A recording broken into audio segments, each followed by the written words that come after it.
जंगल के बीच एक बाप दो बेटियों के साथ जिंदा रहने की कोशिश कर रहा है, लेकिन उसके सामने है एक ऐसा दरिंदा जिसे न भूख लगती है न प्यास, उसे सिर्फ बदला चाहिए। ये कहानी है बीस्ट की, जहाँ इंसान और शेर के बीच शुरू होती है एक खूनी जंग। तो चलिए कहानी की शुरुआत करते हैं।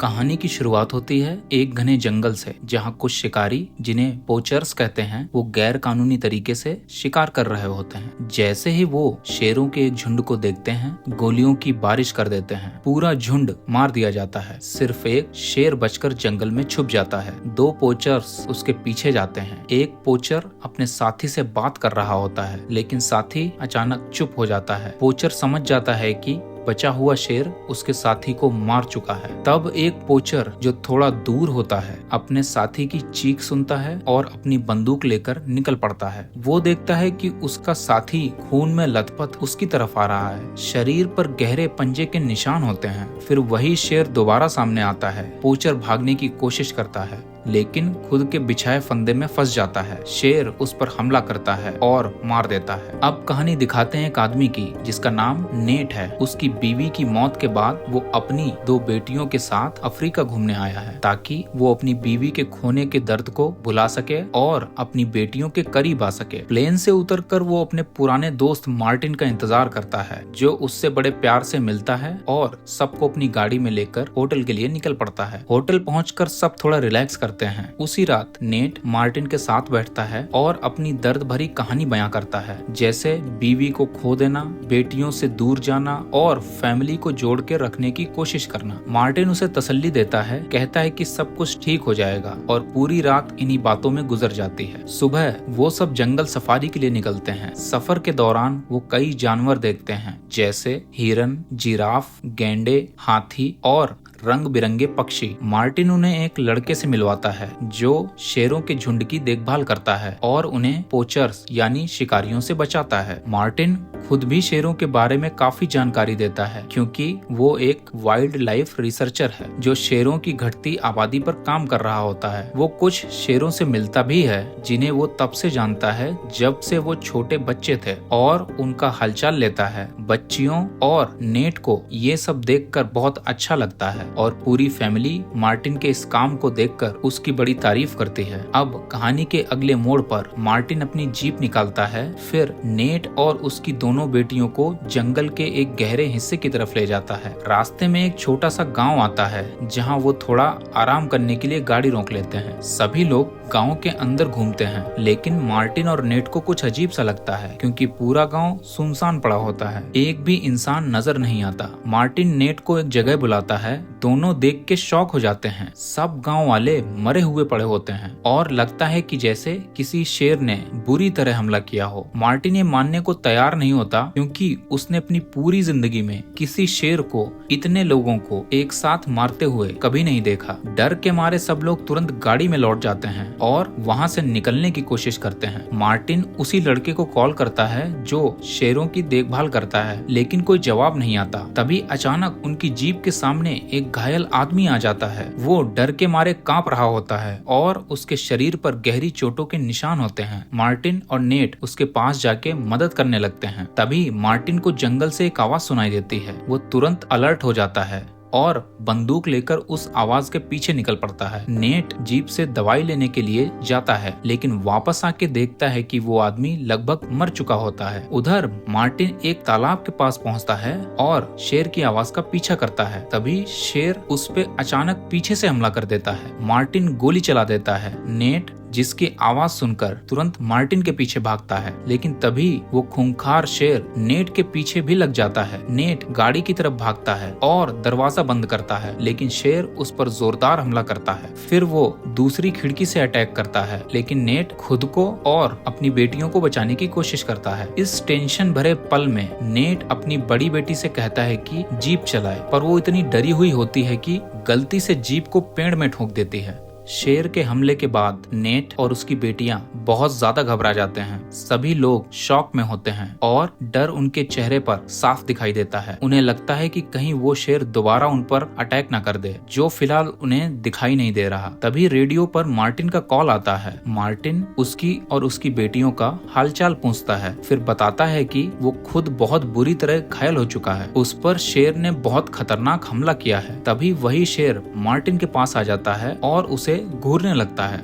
ये देखकर नेट समझ जाता है कि अगर कुछ नहीं किया तो मार्टिन बच नहीं पाएगा। वो तुरंत बंदूक उठाता है और जीप से निकलकर शेर का सामना करने के लिए खड़ा हो जाता है। इस दौरान उसकी बड़ी बेटी मौका देखकर मार्टिन को बचाने के लिए भाग पड़ती है, लेकिन शेर पहाड़ी के ऊपर से अचानक नेट पर हमला कर देता है। नेट गोली चलाता है, लेकिन उसका निशाना चूक जाता है। इससे पहले कि वो दूसरी गोली चला पाए, शेर उसे धक्का देकर जमीन पर गिरा देता है।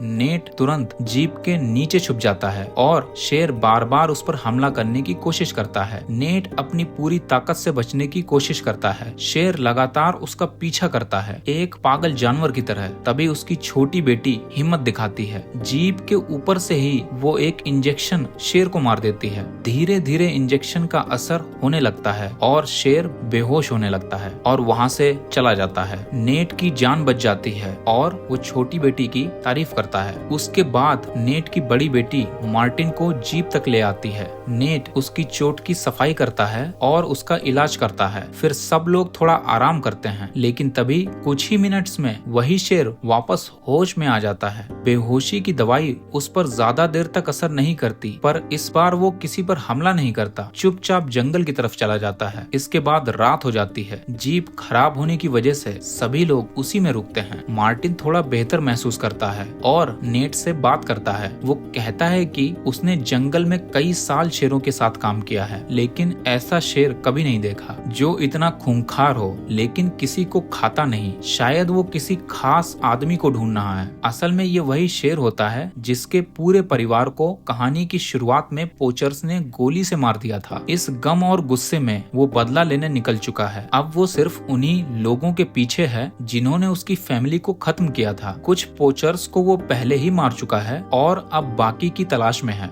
थोड़ी देर बाद सभी को कुछ आवाजें सुनाई देती हैं। पहले लगता है कि जंगल की टीम उन्हें बचाने आ गई है, लेकिन जब नेट जीप से बाहर जाता है तो देखता है कि वो फॉरेस्ट ऑफिसर्स नहीं बल्कि पोचर्स हैं, वही लोग जिन्होंने शेरों का शिकार किया था। नेट उनसे कहने लगता है कि वो बस अपने बच्चों के साथ यहाँ सफारी पे आया था और शेर के हमले का शिकार हो गया। जब वो पैसों का जिक्र करता है तो पोचर्स उसकी मदद करने के लिए मान जाते हैं, लेकिन जब वो देखते हैं कि मार्टिन उसकी जीप में है जो एक एंटी पोचिंग ऑफिसर है, तो उनका गुस्सा फूट पड़ता है। वो सभी को मारने का प्लान बनाने लगते हैं। सिचुएशन बहुत खराब हो जाती है, लेकिन तभी वही शेर वापस आ जाता है। इस बार वो सीधा उन पोचर्स पर टूट पड़ता है जिनसे वो बदला लेना चाहता था। शेर एक के बाद एक सभी पोचर्स को मारने लगता है। नेट इस भगदड़ का फायदा उठाकर किसी ऐसी जीप या गाड़ी की तलाश करता है जिसमें वो मार्टिन और अपनी दोनों बेटियों को लेकर वहाँ से निकल सके,